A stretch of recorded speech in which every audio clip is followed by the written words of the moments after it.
অধিকাংশ জায়গায় আসলে তৃণমূল জেনুইন ভোটে হেরে গেছে, তারা জিতেছে শুধুমাত্র ভুয়ো ভোটে। যে তৃণমূলের এই বিরোধিতা করা এসআইআর এর প্রমাণ করে দিয়েছে ভুয়োরাই তাদের সম্পদ ছিল। তো অর্থাৎ একটা ভুয়োদের সরকার, ভুয়ো ভোটে জেতার একটা যে মানসিকতা, কারণ এসআইআর মানে চাল থেকে কাঁকর বাছা, অর্থাৎ ভেজাল বাছা, সেইটা বাঁচতে দেবেন না বলেই তৃণমূল দল এবং মমতা বন্দ্যোপাধ্যায় এই এসআইআর আটকাবার চেষ্টা করেছিলেন, যা করা সম্ভব নয়। তো মমতা বন্দ্যোপাধ্যায় এবং তৃণমূল দল এসআইআর নিয়ে মিথ্যে ধারণা তৈরি করে মানুষকে ভয় দেখাতে গিয়ে এখনও সেই চেষ্টা তারা ছাড়েননি। দাদা, এসআইআর শুরু হয়েছে আর আমরা দেখি ইতিমধ্যে রাজ্যে 85 লক্ষ ভোটারের বাবার নামে গলদ আছে। দাদা, এই ব্যাপারে কি বলবেন? দেখুন, শুধু বাবা মায়ের নামে নয়, কোথাও তো পরিষ্কার মায়ের থেকে সন্তানের বয়স বেশি। তো এই ধরনের ছাপামারি বিভিন্ন রকম, শুধুমাত্র মৃতদেহ ভোট নিয়ে খেলা নয়, ভুয়োদের নামটা রেখে দেওয়া নয়, বিভিন্ন ভোটার যাদের অস্তিত্বই নেই তাদেরকে ভোটার বানিয়েছে তৃণমূল এবং সেগুলো ধরা পড়ছে। আপনারা এর আগে দেখেছিলেন যে পরিষ্কার 2200-র ওপরে বুথ, সেখানে নাকি মানুষ মানে 23-25 বছরে কেউ মারাই যায়নি। তো এই ধরনের অঙ্ক ধরা পড়েছে, কারণ মুখ্যমন্ত্রী নির্দেশ দিয়েছিলেন, বিএলওদের হুমকি দিয়েছিলেন একদম প্রথমে এসআইআরের সময়তেই, যে কোনো নাম যাতে বাদ না যায়।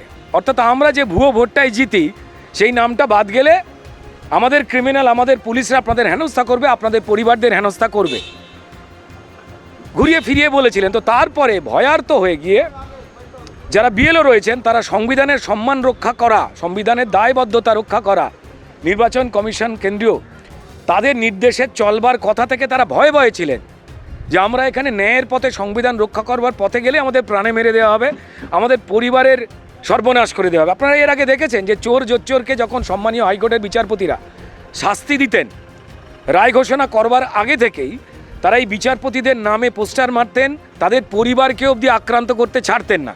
তো অর্থাৎ একটা ভুয়োদের সরকার, ভুয়ো ভোটে জেতার একটা যে মানসিকতা, কারণ এসআইআর মানে চাল থেকে কাঁকর বাছা, অর্থাৎ ভেজাল বাছা, সেইটা বাঁচতে দেবেন না বলেই তৃণমূল দল এবং মমতা বন্দ্যোপাধ্যায় এই এসআইআর আটকাবার চেষ্টা করেছিলেন, যা করা সম্ভব নয়।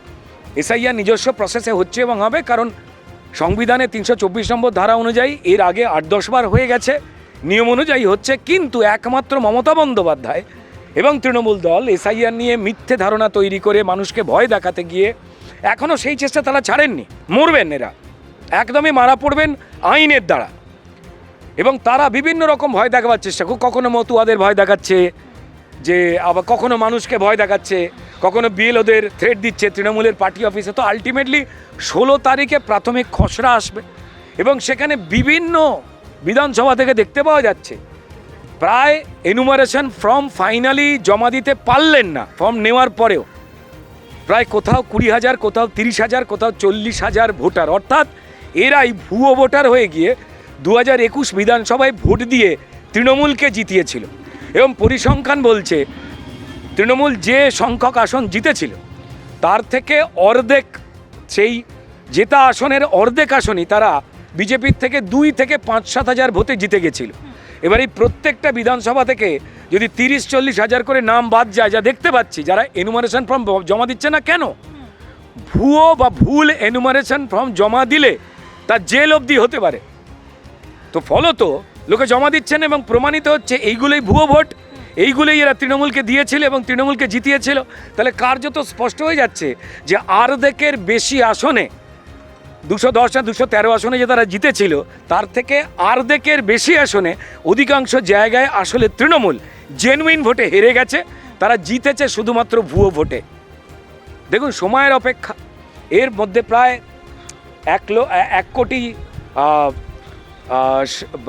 60 লক্ষ ভোট বা এরকম জায়গায় যাচ্ছে পরিসংখ্যানটা, যে সেই পরিসংখ্যানটার ক্ষেত্রে আর কি কমিশন বসানো হবে। হ্যাঁ, 1,67,45,911টা ভোটারের তথ্য যাচাই করবে কমিশন।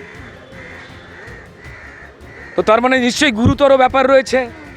নাগরিক হিসাবে সঠিক তারা তথ্যগুলো দিতে পারেননি, তথ্যের অমিল হচ্ছে, তাদের মধ্যে হয়তো কিছু লোক দিয়ে দেবেন। কিন্তু মুশকিল হচ্ছে তৃণমূলের এই বিরোধিতা করা এসআইআর এর প্রমাণ করে দিয়েছে ভুয়োরাই তাদের সম্পদ ছিল। এছাড়া তো অন্য কেউ কোনো কথা বলছে না, তাদের প্রবলেমটা কোথায়? তো ফলত একটা বিভীষিকা নেমে আসছে এবং তৃণমূলের কাছে গণতান্ত্রিক বিভীষিকা, কারণ তারা অন্যায় এবং মিথ্যে ভুয়ো এই তিনটেকে নিয়েই জিততে চায়। এরা এইভাবেই চাকরি বাকরি চাল ডাল আবাস চুরি করে। ভুয়োদের সরকার, সময়ের অপেক্ষা। দেখুন, প্রত্যেকটি মানুষ যারা নাগরিক রয়েছেন, তিনি হিন্দু, মুসলমান, শিখ, খ্রিস্টান, জনজাতি, উপজাতি, তারা একটা কার্ডে নিজের ভোট তার নিজের যে কোনো পছন্দের দলকে দেবেন। তাহলে এটা নিয়ে তো কারোর বাধা দেওয়ার কথা নয়। ভুয়োরা বাদ যাচ্ছে। আপনারা দেখতে পাচ্ছেন যে স্বরূপনগরে, হাকিমপুরে, সেখানে লাখ লাখ হাজার হাজার লোকজন জড়ো হচ্ছে। তারা বলছে যে আমরা ভোটার আই কার্ড আমাদের তৃণমূল বানিয়ে দিয়েছিল, আমাদের লক্ষ্মীর ভাণ্ডার করে দিয়েছিল। অর্থাৎ আমাদের হিন্দু মুসলমানদের ট্যাক্সের টাকায় যারা এই দেশের নাগরিক, যারা বাংলাদেশি এবং রোহিঙ্গা অনুপ্রবেশকারী, তারা ভোগ করছিল এবং ভোটার হয়ে তারা জেতাচ্ছিল তৃণমূলকে। সেই কারণে তৃণমূল ত্রস্ত। ফলাফল বেরোবে, একটা যোগ্য বৈধ একটা ভোটার তালিকা তৈরি হবে, যাকে পছন্দ একটি করে কার্ডে একটি ভোট দেবেন, বাস। এবং তাতে চোরেদের বিদায় হবে, পশ্চিমবঙ্গের মানুষ নিশ্চিত।